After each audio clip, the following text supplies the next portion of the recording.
wabarakatuh.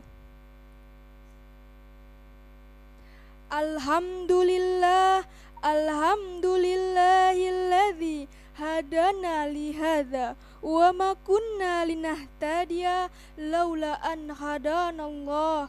Asyhadu an la ilaha illallah wa asyhadu anna Muhammadan abduhu wa rasuluh. Allahumma sholli ala sayyidina Muhammad wa ala alihi wa sahbihi ajmain. Amma ba'du.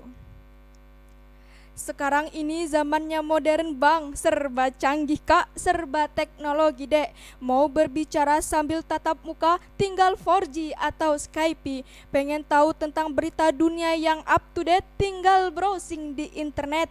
Pengen tahu tentang kabar sanak family yang berjauhan, tinggal video callan. Pengen tahu status teman dan WhatsAppan, sambil online di WhatsAppan sambil chattingan. Pengen tahu dia lebih dalam, cukup stalker dia lewat Instagram. Masya Allah, begitu mudah Pak, Bu. Berbicara tentang kemajuan teknologi, maka pikiran kita akan terbayang pada suatu alat yang semakin canggih saat ini, yaitu media sosial.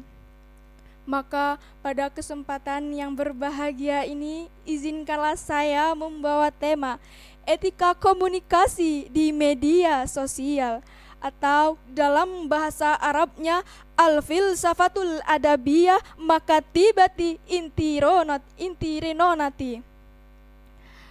Kemajuan teknologi telah menjadi era terciptanya kemajuan era globalisasi yang menciptakan kehidupan manusia menjadi dua era globalisasi yang berbeda, yang tak hanya juga di dunia nyata, tapi kemajuan teknologi mampu menciptakan kemajuan yang dunia yang non-material, yang tak terbatas jangkauan waktunya, yang dapat kita tempuh, yang tak lain adalah dunia maya, atau dalam bahasa Inggrisnya cyberspace.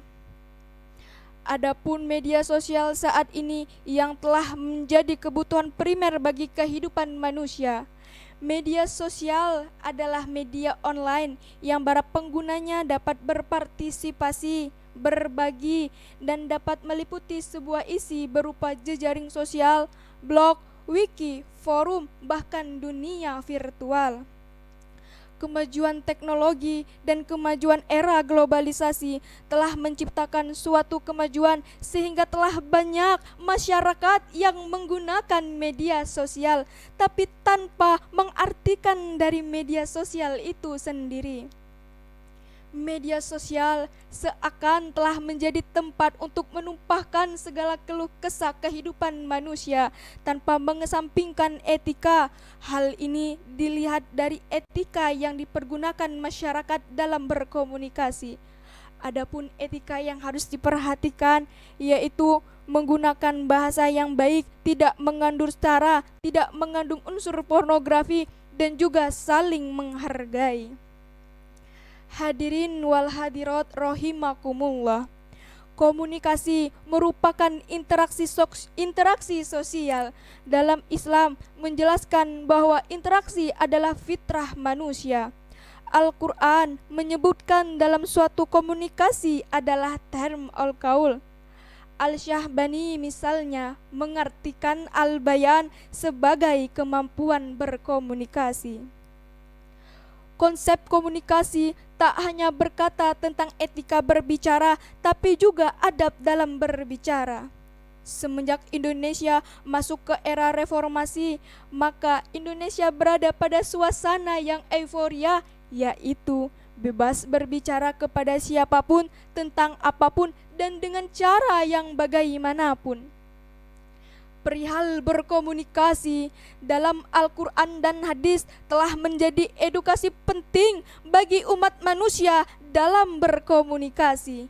Al-Quran menjelaskan bahwa kita harus menyampaikan sesuatu yang benar tanpa ada kebohongan, atau dalam istilah Al-Qurannya yaitu qaulan syadidan, yaitu menyampaikan perkataan yang baik dan benar sesuai tuntunan. Seperti yang dijelaskan dalam Al-Quran surah An-Nisa ayat 9, A'udzubillahi minasyaitonirrajim. Bismillahirrahmanirrahim. Walyasalladzina law taraku min khalfihim zuriyatan di'afan khofu alaihim falyattaqullaha qaulan syadidan, yang artinya, dan hendaklah takut kepada Allah orang-orang yang sekiranya meninggalkan keturunan yang lemah di belakang mereka, yang mereka khawatirkan terhadap kesejahteraannya. Oleh sebab itu, hendaklah mereka bertakwa kepada Allah Subhanahu wa ta'ala, dan hendaklah mereka berucap dengan tutur kata yang benar. Dalam Muhammad Natsir dalam Fiqhud dakwahnya menjelaskan bahwa qaulan syadidan adalah perkataan yang lurus, tidak berbelit-belit, perkataan yang benar, keluar dari hati yang suci bersih dan disampaikan dengan sebaik-baik manapun, agar tepat mengenai sasaran, membuka pintu mata hati pendengar dan dapat mengatasi segala permasalahannya. Dari segi reduksi komunikasi, haruslah kita menggunakan bahasa yang baku, sesuai tuntunan, dan juga saling menghargai. Dalam istilah qaulan syadidan, istilah komunikasi dapat diterapkan dengan memberikan suatu informasi yang baik dan benar.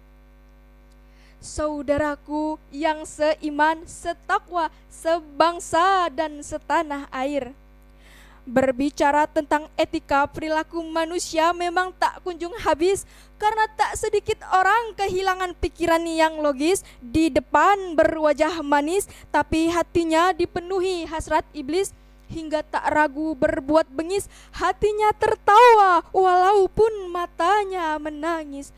Na'udzubillahi min zalik.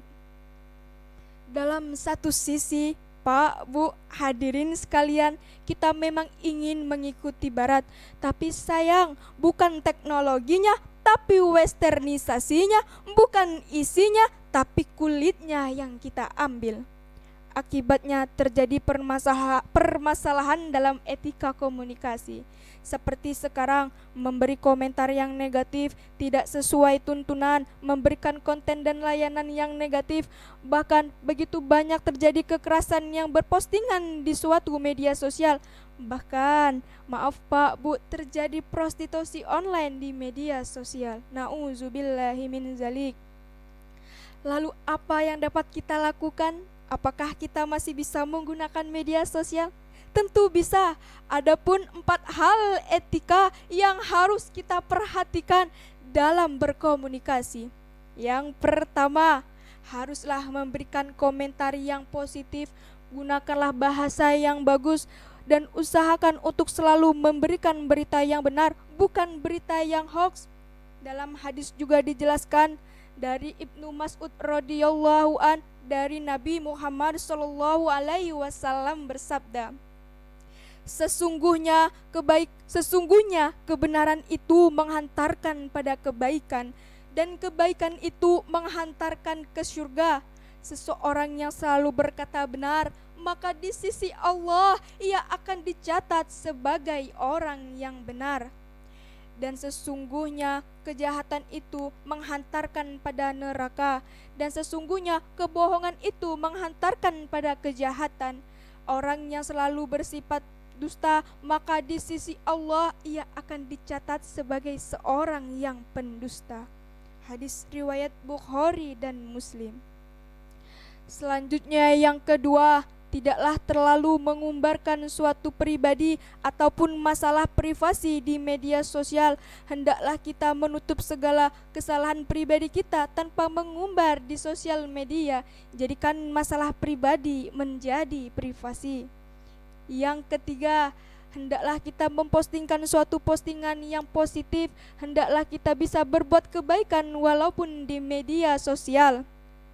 Dan hendak juga kita menghargai para karya. Jika ada seseorang yang memberikan suatu postingan yang positif, berikanlah suatu apresiasi bahwa itu adalah karya dari beliau. Dan yang terakhir, janganlah menggunakan atau mempostingkan sesuatu yang mengandung unsur sara atau kekerasan. Karena banyak media sosial, tak hanya juga generasi muda, tapi juga generasi anak-anak menggunakan sosial media. Jangan rusak mereka dengan suatu kejahatan yang kita contohkan di media sosial. Karena kita adalah generasi emas yang memegang tongkat estafet kepemimpinan, dan estafet kepemimpinan akan diteruskan oleh bangsa ini. Jadi marilah kita gunakan generasi bangsa yang beretika. Hadirin wal hadirat rahimakumullah, bahwasanya etika komunikasi begitu penting di media sosial untuk meminimalisir hal negatif yang ada pada masyarakat, bahwa media sosial bukanlah menjadi hal yang sangat buruk, tapi juga bisa kita gunakan dengan cara yang bijak. Oleh sebab itu, ada pepatah yang mengatakan, mulutmu adalah harimaumu, tapi kemajuan teknologi merubah segalanya menjadi jari-jarimu adalah harimaumu. Jangan jadikan jari-jarimu untuk mengetik suatu hal yang negatif, karena akan menjadi bumerang bagi dirimu sendiri. Nauzubillahi min zalik. Hadirin wal hadirat rahimakumullah, jangan jadikan media sosial hanya untuk cari sensasi. Alangkah baiknya jadikan masalah pribadi menjadi privasi, dan jadilah generasi muda yang beretika dalam berkomunikasi. Mungkin demikianlah yang dapat saya sampaikan. Maaf bila ada kata-kata yang salah, mohon dimaafkan. Sebelum saya tutup, saya ingin menyampaikan sebuah pantun. Pak Mamat punya burung kenari, burung terbang di pagi hari. Cukup sekian materi ini, semoga kelak berjumpa lagi. Wallahu alam bisawab. Wassalamualaikum warahmatullahi wabarakatuh.